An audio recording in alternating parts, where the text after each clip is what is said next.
Bonjour, nous sommes en 2022, nous sommes dans le site de l'Institut Docteur Angélique et dans une série de vidéos consacrées aux commentaires de la Somme théologique de saint Thomas d'Aquin.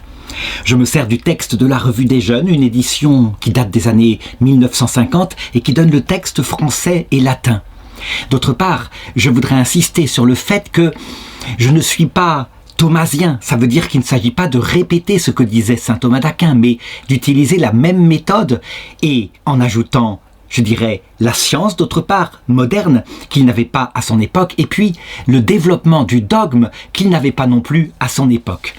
J'en suis rendu à la question 97 qui concerne l'état du premier homme et de la première femme du point de vue de la conservation de l'individu. Nous le savons, c'est un article de foi. Adam et Ève sont vraiment le premier homme et la première femme. Leur corps, d'où vient-il? De l'évolution ou pas? Ça, c'est à la science de le déterminer. Mais leur âme spirituelle individuelle est créée par Dieu. Et notre foi nous dit qu'ils étaient immortels. Eh bien, nous allons pouvoir aborder ce sujet avec quelque chose que saint Thomas n'avait pas à son époque, à savoir le dogme de l'Immaculée Conception de Marie. Marie a donc la même grâce qu'Ève, et ceci nous permet de comprendre, en regardant l'immortalité de Marie, l'immortalité d'Adam et Ève. Alors, l'article 1 demande évidemment, est-ce que l'homme et la femme, évidemment, dans l'état d'innocence, étaient-ils immortels? Il s'agit donc de ce qui se passait avant le péché originel.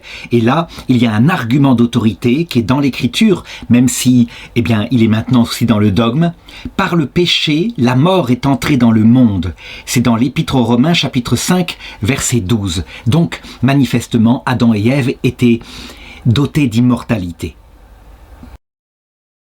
Alors, premier point, lorsque quelque chose fait partie de la foi catholique, soit par l'écriture, et c'est le cas ici, soit par l'écriture et le magistère, sans compter la tradition, alors, il faut le dire, le dogme concerne toujours et systématiquement le salut de l'homme et de la femme. Ça veut dire qu'il ne faut pas prendre ce dogme pour dire que dans le reste du monde, avant le péché originel, il n'y avait pas de mort. Nous le savons, l'entropie, ça veut dire la loi de la dégradation, est une loi de tout l'univers dont nous avons l'expérience. Ça veut dire celui qui est apparu à partir du Big Bang, il y a 14,7 milliards d'années environ, d'après la science actuelle. Et donc, non seulement les corps physiques se détruisent, sont soumis à l'érosion, mais les plantes étaient mortelles dès le départ, et avant les plantes, les microbes. La mort était bien là, et puis les animaux aussi. On le voit d'ailleurs, et c'est là qu'il faut bien se servir de la paléontologie, donc la science des anciens fossiles, et de constater qu'il y a, bien avant l'apparition de l'homme, qui date pour l'homme en général, c'est-à-dire les hominidés animaux peut-être d'il y a 5 millions d'années, mais pour ce qui est de l'homme doté d'une âme spirituelle, donc avec des traces extérieures qui montrent que l'âme spirituelle est là, à savoir une tombe organisée en vue de la survie après la mort, et puis des beaux-arts qui ne servent pas seulement à séduire, mais des beaux-arts sacrés, donc portant sur le sens de la vie. C'est à peu près 50, un peu plus peut-être, 50 000 avant Jésus-Christ. Et donc, la mort existait dans le monde en ce qui concerne la vie végétale, animale, et même les minéraux, après tout, même s'ils ne sont pas vivants, la destruction existait avant le péché originel. Donc ce dogme concerne l'homme et la femme, Adam et Ève. Alors maintenant, pour comprendre, il faut regarder qu'il peut y avoir plusieurs formes, plusieurs causes de l'immortalité. La première, elle est propre aux anges. Quand on n'a pas de matière du tout, qu'on est un pur esprit, on est par nature immortel. Ça veut dire que à partir du moment où Dieu nous porte dans l'être, jamais, de manière naturelle, on ne retournera au néant. Notre être ne sera détruit. Et il ne pourrait arriver qu'une chose, c'est que Dieu supprime notre être, ce qu'il ne fera jamais à cause de sa sagesse. Deuxième possibilité, par une puissance qui viendrait de Dieu seul, qui revêtirait par exemple le corps d'un homme et d'une femme d'immortalité, supprimant par exemple la loi de l'entropie. Et c'est de cette manière-là que, au paradis céleste et aussi dans l'enfer éternel, eh bien, nous serons immortels.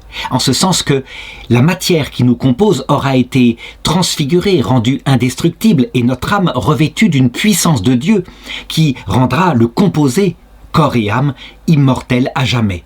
Et on le voit, ça vient de la puissance de Dieu, pas seulement de la vision béatifique, puisque c'est accordé aussi à ceux qui se seront révoltés contre Dieu, à savoir les damnés.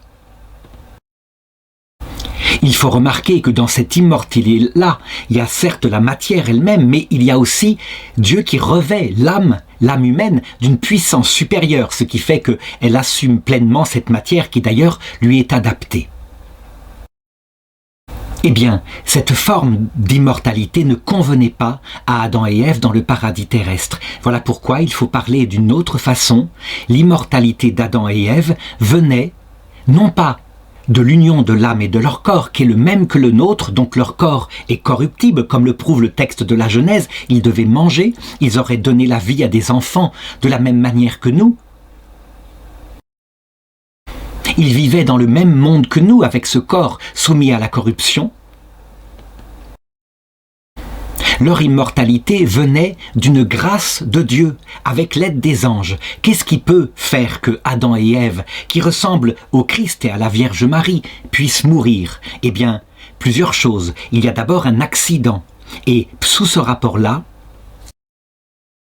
il ne pouvait rien leur arriver, comme l'indique d'ailleurs le psaume 91 au verset 11. « Dieu a donné pour toi » et il s'adresse à Adam et Ève, « ordre à ses anges de te garder sur tous tes chemins, sur leurs mains ils te porteront pour qu'à la pierre ton pied ne se heurte. Sur le fauve et la vipère tu marcheras, tu fouleras le lionceau et le dragon. » Donc, Adam et Ève, étant mortels de par leur corps fragile, étaient rendus immortels par cette protection des anges. Il faut remarquer que le Christ, qui partage la même prérogative, lui qui en plus est Dieu fait homme, à un moment donné, quand on veut l'arrêter, il dit à Saint Pierre qui tire son épée, « Rentre ton épée, ne sais-tu pas que mon Père, si je le demande, met aussitôt 12 légions d'anges à ma disposition ?» Eh bien, c'est de cette protection-là. Deuxième cause de mort qui aurait pu se produire pour Adam et Ève, comme pour le Christ et la Vierge Marie, c'est quand, à un moment donné, la forme du corps, qui est la même que la nôtre, eh bien, n'est plus assumable par l'âme à cause de l'âge, tout simplement parce qu'il y a en nous programmé le vieillissement cellulaire. Alors évidemment, de par la prérogative de la grâce originelle de l'Immaculée Conception, d'ailleurs, pour la Vierge Marie, un des apôtres en témoigne dans une des traditions apostoliques qu'il la rencontra alors qu'elle avait autour de 60 ans et c'était stupéfiant comme elle paraissait jeune. Et donc, il y avait du côté du corps une vertu qui effectivement ralentissait son vieillissement et du côté de l'âme une force particulière qui pouvait assumer le corps. Mais cependant, l'immortalité n'était pas acquise de manière naturelle par la puissance de l'âme capable d'assumer à jamais le corps. Non, elle venait du fait suivant, qui nous est révélé dans un dogme par la foi, à partir des années 1850 environ, à savoir par l'Assomption. Ça veut dire que la Vierge Marie, à un moment donné, eh bien, Dieu l'a emportée au ciel, corps et âme, et elle n'est pas passée par la mort. Du moins, c'est une opinion, parce que, il faut bien le reconnaître, et nous devons au pape Saint Jean-Paul II une analyse sur le cas de la Vierge Marie dans sa catéchèse sur le Credo le 25 juin 1997. Il y a donc deux traditions dans l'Église qui, je dirais, sont toutes les deux valables. La foi n'a pas voulu trancher, à savoir une tradition plutôt orthodoxe qui dit que Marie s'est endormie mais n'est pas morte. Et ce sommeil mystérieux ont fait que ses apôtres, les apôtres l'ont mise au tombeau, ils l'ont crue morte. Et une autre tradition, plutôt portée par l'Église occidentale, et que porte le pape Jean-Paul II, qui dit qu'elle est vraiment morte, ce qui n'était pas normal, étant donné son Immaculée Conception, mais à cause du traumatisme de ce qu'elle avait vécu peut-être 12 ans ou 13 ans avant, à la croix, et qui avait brisé en elle quelque chose. Et donc qu'elle est vraiment morte 3 jours, puis, ayant été mise au tombeau, eh bien, le Seigneur Dieu l'a ressuscitée, il l'a emportée au ciel avec son corps et son âme. Le pape Saint Jean-Paul II penche pour cette hypothèse-là, pour la Vierge Marie, ne serait-ce que parce que la mère, c'est normal, passe par le chemin où ses enfants passent. Mais en ce qui concerne Adam et Ève, qui n'étaient aucunement soumises à la souffrance, si ce n'est par exemple en voyant peut-être un animal dévoré par un autre, il pouvait y avoir chez eux une pitié, c'est vrai. Eh bien, chez Adam et Ève, il n'y aurait pas eu ce traumatisme-là, et donc leur immortalité venait de l'action de Dieu qui, à un moment donné, lorsqu'ils auraient eu terminé leur mission sur Terre, donner la vie, élever des enfants, les aurait emportés dans l'autre monde et les aurait introduits, sans qu'ils passent par la mort, dans la vision béatifique. Il faut remarquer que pour la dernière génération qui passera sur Terre et qui là sera soumise à une souffrance terrible, celle du règne du dernier Antéchrist, eh bien le privilège de l'Assomption sera rendu. C'est ce que nous dit explicitement saint Paul dans la première épître aux Corinthiens, chapitre 15, verset 51, « Oui, je vais vous dire un grand mystère, nous ne mourrons pas tous, mais tous nous serons transformés en un instant, en un clin d'œil, au son de la trompette finale, car elle sonnera la trompette. Et alors, ceux qui sont morts ressusciteront incorruptibles, et nous qui serons encore vivants sur la terre, nous serons transformés. » Alors, quelques objections maintenant. D'abord, saint Thomas d'Aquin dit « mortel fait partie de la définition de l'homme, mais si on enlève la définition de l'homme, on enlève le défini, et donc ce ne sont plus des êtres humains. Donc si Adam et Ève étaient immortels, ils n'étaient pas de la même espèce que nous. » Et la deuxième objection va dans le même sens, elle dit « ce qui est corruptible et ce qui est incorruptible appartiennent à des genres différents. » Eh bien, il faut répondre que, d'abord, Adam et Ève n'étaient pas immortels par nature. Ils ont le même corps que nous, avec la même âme que nous. Il y a simplement cette grâce d'abord qui unifie davantage leur corps et leur âme. Et puis, l'action de Dieu qui vient les chercher avant que la mort ne fasse son œuvre. Alors, troisième objection, elle dit ceci. Si Adam et Ève étaient immortels, il y a deux causes possibles. Soit ça leur vient de leur nature, et on a montré que non, puisqu'ils partagent la même nature humaine que nous, biologique. Soit ça leur vient de la grâce, mais ce n'est pas possible non plus, puisque, comme le dit d'ailleurs le livre de la sagesse, Dieu délivra Adam de sa faute, ce qui veut dire qu'il retrouva la grâce lorsqu'il se repentit de son péché. Et ce fut la même chose pour Ève. Or, manifestement, Adam et Ève n'ont pas retrouvé l'immortalité, ni d'ailleurs nous-mêmes, qui sommes innocents de leur péché, mais qui sommes revêtus de leur choix, le choix qu'ils firent, de telle façon que nous soyons conçus sans la présence de Dieu dans notre âme. Alors il faut répondre à cela, que leur immortalité était bien due à la grâce, mais à une grâce plénière, en tout cas dans l'état de la terre. Bien sûr, ils n'avaient pas la grâce plénière qui consiste dans la vision béatifique, donc qui s'appelle plutôt la gloire. Et lorsque il y a eu repentir, eh bien Adam et Ève ont certes retrouvé la grâce de Dieu, mais pas de la même manière. Ça veut dire pas dans l'état d'innocence. Ils avaient péché, ils étaient certes pardonnés, et donc Dieu leur laissa quelques inconvénients volontairement. Dieu ne leur rendit pas, par exemple, la pleine maîtrise de leur âme sur leur sensibilité et sur leur corps. Il ne leur rendit pas non plus la pleine lumière de sa présence telle qu'il la vivait au jardin d'Éden. Et donc il ne vint pas les chercher lorsque leur corps ne fut plus capable d'être assumé par leur âme par Assomption. Il ne vint plus les chercher de cette manière-là. Pourquoi fit-il cela? Pas pour les perdre, évidemment, pas non plus pour les punir, mais parce que de cette manière-là, eh bien, il conquit leur cœur dans une plus grande formation à l'humilité. Et du coup, la rédemption qui en suivit, leur entrée dans la vision béatifique, fut beaucoup plus grande, puisque elle se fait non seulement à la mesure de la charité, et ayant été pardonnés, ils aimaient beaucoup maintenant, et deuxièmement, à la mesure de l'humilité, un peu comme un creux où Dieu peut prendre sa place, et plus le creux est profond, plus l'humilité est grande, plus il y a de la place pour la vision béatifique. Alors enfin, une quatrième objection qui dit que l'immortalité est promise comme une récompense éternelle en fonction du mérite de la charité. Donc, puisque Adam et Ève étaient au commencement de leur vie, qu'ils avaient reçu la grâce de Dieu, mais pas encore la récompense, il y a quelque chose qui ne va pas dans cette immortalité. Alors il faut répondre que l'immortalité d'Adam et Ève n'était pas du tout la même que l'immortalité finale dans le paradis céleste, qui là consiste en une transfiguration de notre corps. Et notre âme est dans la vision béatifique. Donc au terme de tout, lorsque nous obtiendrons l'acte ultime qui constitue la plénitude de l'être humain, l'immortalité d'Adam et Ève était simplement le moyen par lequel il avait prévu, Dieu, de les mener à la vie éternelle, donc sans passer par la souffrance, avec seulement un commandement, celui de l'obéissance, ce qui évidemment était pour eux un appel à une certaine kénose, un certain abaissement, puisque étant des personnes dotées de liberté, cela constitue le fait d'obéir, ça veut dire d'accepter sans comprendre totalement un acte de sacrifice de sa propre intelligence. C'est le même acte qui était demandé aux anges.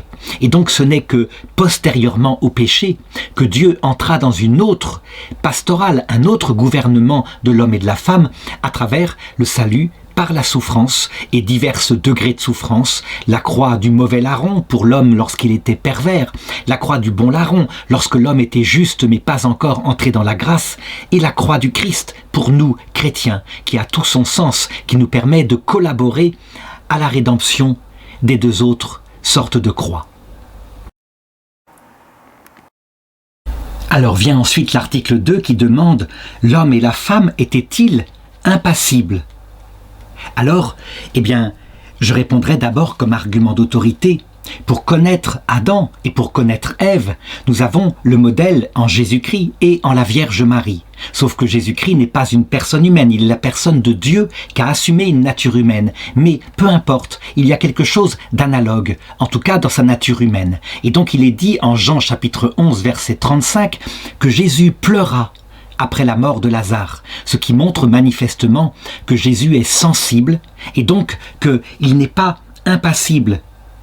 Alors, maintenant, il faut argumenter et comprendre que le mot « impassible » a finalement deux sens et qu'il ne faut pas les confondre.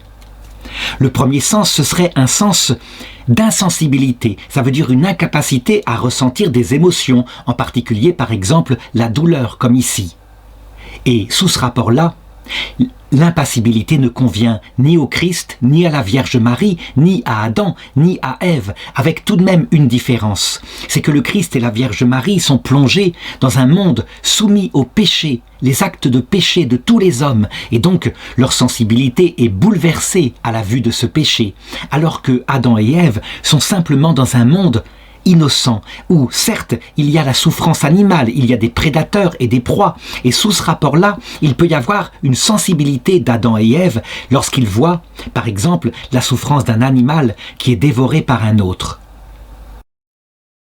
Donc, Adam et Ève étaient sensibles, d'une sensibilité même exquise, puisque portés à l'image de la Vierge Marie par une grâce d'immaculée conception. L'autre sorte du mot, l'autre sens du mot passible, c'est quand on est, je dirais, détourné de ce qui nous est naturel, par exemple par la mort ou par la blessure en se blessant le pied et le pied se met à saigner et ensuite il doit être réparé. Eh bien, sous ce rapport-là, par contre, on doit dire que Adam et Ève étaient impassibles, non pas par nature, mais comme je l'ai dit à l'article précédent, d'abord par protection des anges qui empêchaient qu'ils ne se blessent et deuxièmement, évidemment, par l'action de Dieu. En ce qui concerne le Christ et la Vierge Marie, eh bien, le Christ à un moment donné a renoncé à cette impassibilité, cette invulnérabilité et s'est laissé volontairement tuer par ceux qui voulaient sa mort. Et donc, il le dit lui-même en Jean chapitre 10, verset 18, « Ma vie, personne ne me la prend, c'est moi qui la donne, j'ai le pouvoir de la donner et j'ai le pouvoir de la reprendre, tel est le commandement que j'ai reçu de mon Père. » Donc on le voit, le Christ est invulnérable de cette manière-là et il choisit de devenir vulnérable. En ce qui concerne Adam et Ève, cette vulnérabilité-là n'existait pas du tout avant le péché originel. Alors quelques objections maintenant, et la première qui nous vient, c'est celle-ci. Si Adam et Ève avaient été impassibles, ça voudrait dire qu'ils n'auraient pas eu de sensation, puisque sentir, c'est un peu pâtir, m'être mis en acte par un objet sensible qui vient informer nos sens. Et manifestement, non, ils étaient passibles. Eh bien, il faut répondre qu'il s'agit ici de la première forme de passibilité. Et bien sûr, Adam et Ève, comme la Vierge Marie et le Christ, sous ce rapport-là, sont passibles. Ils ont des sensations, ils sont en contact avec le monde, ils passent de la puissance à l'acte, bien sûr. Alors, deuxième objection, le sommeil est une certaine passion, où notre corps, je dirais, est reconstitué, en tout cas dans ses neurones. Et donc, manifestement, dans l'état d'innocence, Adam et Ève pouvaient dormir, puisqu'il est même dit dans le texte de la Genèse, Dieu fit tomber un profond sommeil sur Adam. Donc, sous ce rapport-là, ils auraient été passibles. Eh bien, je réponds, oui, ils ont le même corps biologique que nous et donc ils devaient récupérer par le sommeil. Ils étaient donc passibles sous ce rapport-là. Mais ils n'étaient pas blessables, dans le sens une passibilité qu'aurait détruit leur vie, qui les aurait tués par exemple, et c'est en lien avec l'article précédent sur leur immortalité. Sauf que, il faut le reconnaître, cette immortalité, cette invulnérabilité venait d'une protection des anges et de Dieu, et non pas de leur nature, qui était par nature la même que la nôtre, donc ils pouvaient, par nature, se blesser. Alors, troisième objection, s'ils avaient été impassibles, ils n'auraient pas pu être privés d'un membre. Or, il est dit dans le texte de la Genèse que Dieu enleva une des côtes d'Adam pour en faire la femme. Donc, manifestement, il y a une passibilité possible, ils peuvent perdre un organe par un accident, quelque chose comme cela.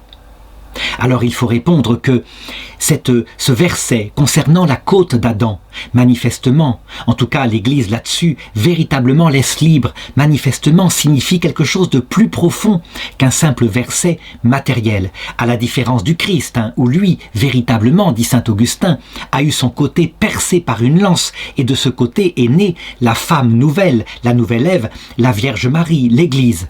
Pour ce qui concerne Adam, manifestement, c'est peut-être symbolique pour signifier simplement que la femme, eh bien, elle est complémentaire de l'homme du côté de la partie la plus proche du cœur, donc en ce qui concerne l'amour.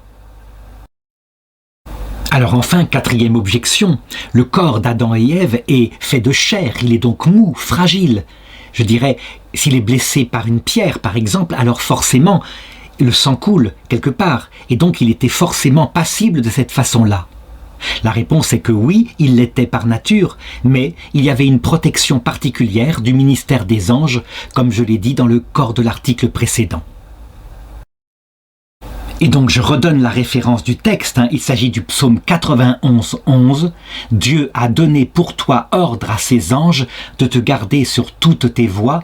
Sur leurs mains ils te porteront pour qu'à la pierre ton pied ne heurte. Sur le fauve et la vipère tu marcheras, tu fouleras le lionceau et le dragon. » Vient ensuite le troisième article qui demande « L'homme et la femme, dans l'état d'innocence avant le péché originel, avaient-ils besoin de se nourrir ?»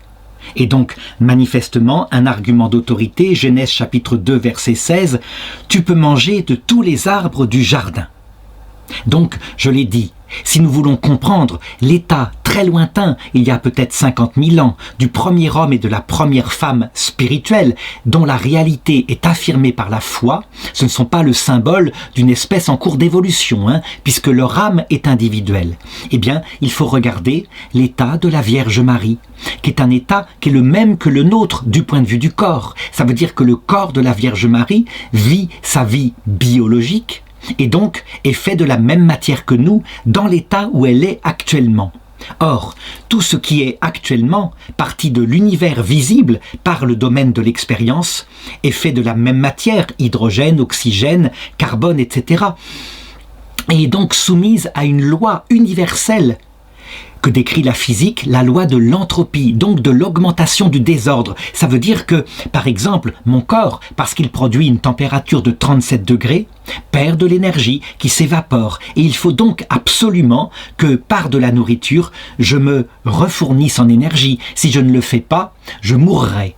Quand, par exemple, on voit quelques saints et saintes qui arrivent à rester des années sans manger, sans boire, eh bien, ça ne peut être que par une force surnaturelle. C'est impossible naturellement à cause de l'entropie. Et dans ce cas-là, c'est un acte soit de Dieu, soit des bons anges pour prouver que la personne, par exemple, eh bien, se nourrit du Christ seul, de Dieu seul, au point de vue spirituel. Et donc, par ce signe sensible, est manifestée cette réalité d'ordre spirituel. Mais ça ne peut pas être naturel.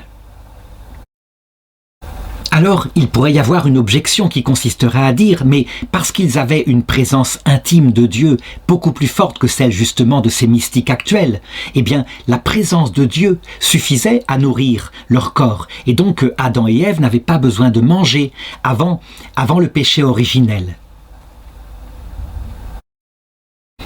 Il faut répondre à ça que le phénomène mystique extraordinaire que j'ai décrit tout à l'heure est donné en fait pour manifester au reste de l'Église que l'Esprit Saint vit dans une personne particulière, mais que pour Adam et Ève, évidemment, eh bien, il n'y avait pas besoin de ce genre de phénomène au-delà de la nature, et tout simplement, eh bien, ils mangeaient comme Dieu le leur avait ordonné, ils obéissaient à l'état naturel qui était celui de leur corps.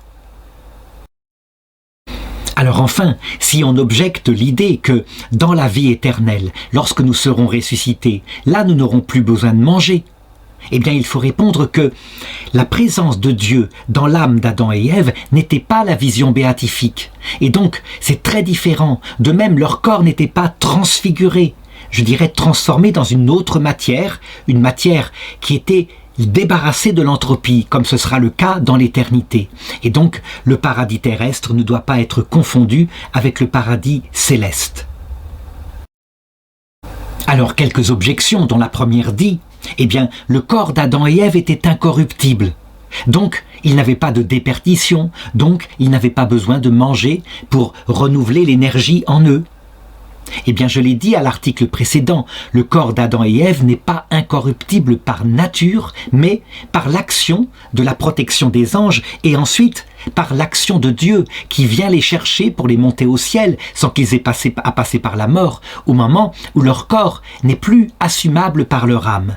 Donc, manifestement, leur corps étant biologique, ils perdaient de l'énergie et il fallait qu'il la reconstitue exactement comme nous et comme le Christ quand il est dit dans les Écritures qu'à un moment donné, il eut faim. C'est dans l'Évangile selon saint Matthieu, chapitre 4, verset 2. Deuxième objection, on a dit tout à l'heure que le corps d'Adam et Ève est impassible. Or, manger, c'est subir une certaine passibilité et même un aliment extérieur devient notre être. Donc manifestement, ça ne convient pas à Adam et Ève.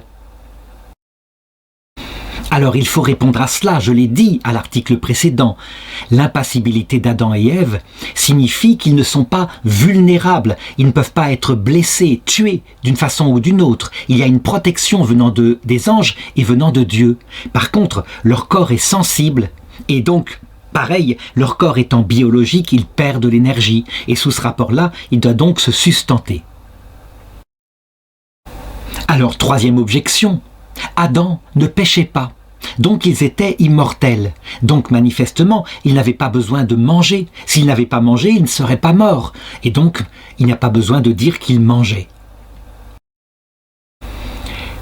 L'immortalité d'Adam et Ève vient du fait qu'ils sont non pécheurs. Ils sont protégés par Dieu qui véritablement leur promet qu'il ne laissera pas le corps qui se dégrade, qui grandit, qui vieillit. Il ne laissera pas ce corps atteindre le terme lorsque sa forme n'est plus assumable par leur âme. Et donc, si au prétexte que Dieu devait les monter au ciel, ils avaient renoncé à manger, alors, d'une façon ou d'une autre, ils se seraient détournés du commandement de Dieu qui leur avait dit de manger. Ils auraient péché. Manifestement, ce n'est pas ce péché-là qui les a entraînés loin de Dieu.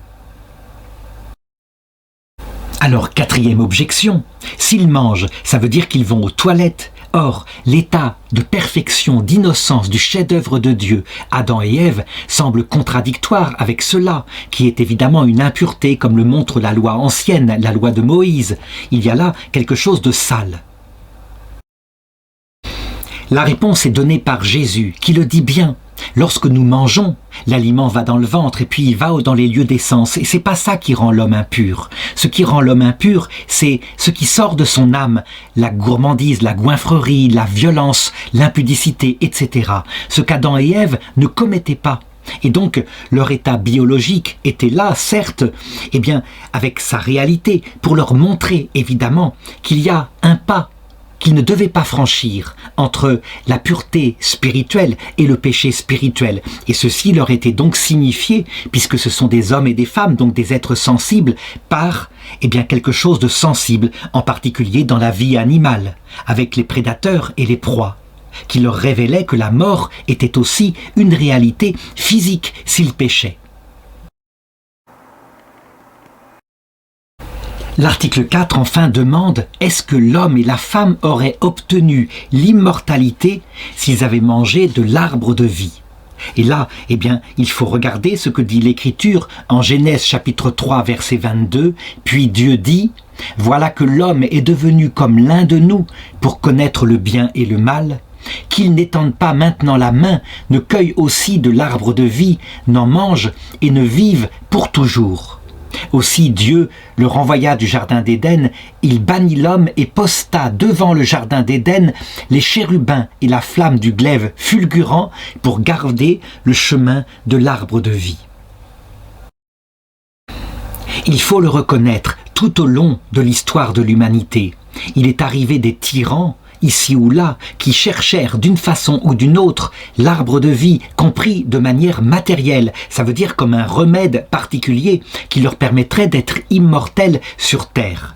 On pense en particulier au premier empereur de Chine, Qin Shi Huangdi, qui envoya des expéditions partout, qui fit exécuter des sages taoïstes, toujours dans la recherche de cet arbre de vie. Mais, je l'ai montré dans les articles précédents, il y a confusion, il y a méconnaissance de ce que c'est que l'arbre de vie. L'arbre de vie, d'abord, a deux significations. Premièrement, une survie de ma vie biologique qui serait éternelle. Et dans ce sens-là, ça ne peut pas être un arbre naturel. C'est impossible, tout simplement parce que la matière même qui compose mon corps, elle-même est soumise à la corruption. Ce qui veut dire que l'arbre de vie, ce serait la suppression dans la matière elle-même, ça veut dire au niveau des atomes d'oxygène, d'hydrogène, etc., de leur corruptibilité, à savoir une corruptibilité de type atomique. Et ceci est impossible. Tout dans ce monde est soumis à la corruption, y compris les étoiles, le soleil, la terre, etc. D'ailleurs, l'impossibilité ultime, la dernière interdiction que véritablement Dieu jamais ne laissera passer, est signifiée par le texte de la Genèse lorsqu'il est dit que Dieu posta les chérubins et la flamme du glaive fulgurant pour garder le chemin de l'arbre de vie. Ça veut dire que quelle que soit la façon dont la science progressera, elle pourra peut-être prolonger la vie humaine, 500, 600 ans, pourquoi pas, mais certainement pas la rendre immortelle. Alors, qu'est-ce que c'est que l'arbre de vie ? Eh bien, comme toutes les réalités pratiquement bibliques, il y a une signification physique et une signification spirituelle, qui d'ailleurs sont assez liées. La signification d'abord spirituelle, c'est le fait de se diriger innocemment, paisiblement, vers la vision béatifique, parce que le seul arbre de vie, évidemment, qui donne la plénitude de la vie spirituelle, et donc avec elle la résurrection des corps, c'est Dieu vu face à face dans sa Trinité. Et puis, deuxièmement, il y a un sens pour la vie biologique, et ce sens devait être réalisé chez Adam et Ève par l'action de Dieu. Donc là encore, le seul arbre de vie était Dieu lui-même, pas même les anges, en ce sens que il l'a fait pour la Vierge Marie. Une assomption avant que la mort ne vienne détruire le corps. Sauf dans la limite où je l'ai dit tout à l'heure, la Vierge Marie est un cas particulier, étant donné ce qu'elle avait souffert en voyant son fils crucifié. Mais pour Adam et Ève, il ne serait pas passé par la mort. De la même façon, comme le dit saint Paul, la dernière génération du monde, eh bien, elle connaîtra l'arbre de vie d'un point de vue biologique, puisqu'elle sera dispensée d'avoir à passer par la mort.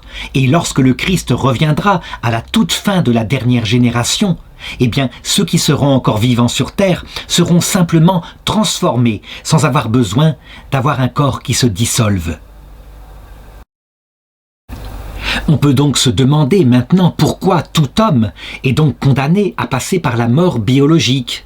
Eh bien, la raison en est la nouvelle pastorale de Dieu concernant l'homme et la femme après le péché originel qui passe par la souffrance. Souffrance capable non seulement de faire un acte d'amour jusqu'à donner sa vie, mais souffrance aussi qui permet à l'homme d'atteindre une humilité, une mort à soi-même beaucoup plus profonde que ce que n'aurait permis la simple obéissance au jardin d'Éden. Et donc, si la dernière génération qui sera sur terre sera dispensée de mourir, c'est parce que, dit saint Thomas d'Aquin, eh bien, elle aura tellement souffert dans cet enfer spirituel qu'aura créé l'Antéchrist qu'elle aura appris suffisamment. Alors une première objection qui montre que l'arbre de vie ne peut pas être un arbre avec un médicament particulier. Voilà ce que dit l'objection. S'il provoque la vie éternelle chez l'homme, alors que lui-même est corruptible puisqu'on peut le manger, eh bien il y a contradiction.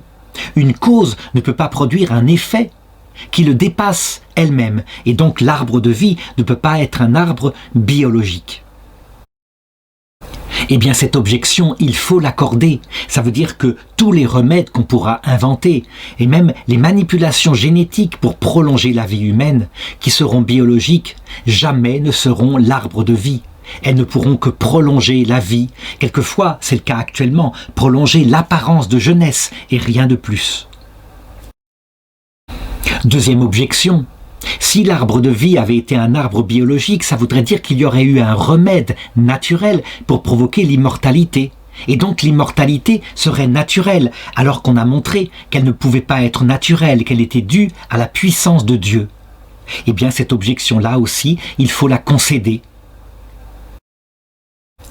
Par contre, ce qu'on peut constater, c'est qu'une âme qui se repose en Dieu paisiblement, une âme qui cherche Dieu comme cela tout au long de sa vie, eh bien, il y a un effet de pacification, ce qui fait que souvent, les moines qui ont vécu une vie monastique régulière, sans des exploits excessifs d'ascèse, mais justement dans le simple amour de Dieu, souvent vivent sur terre très longtemps.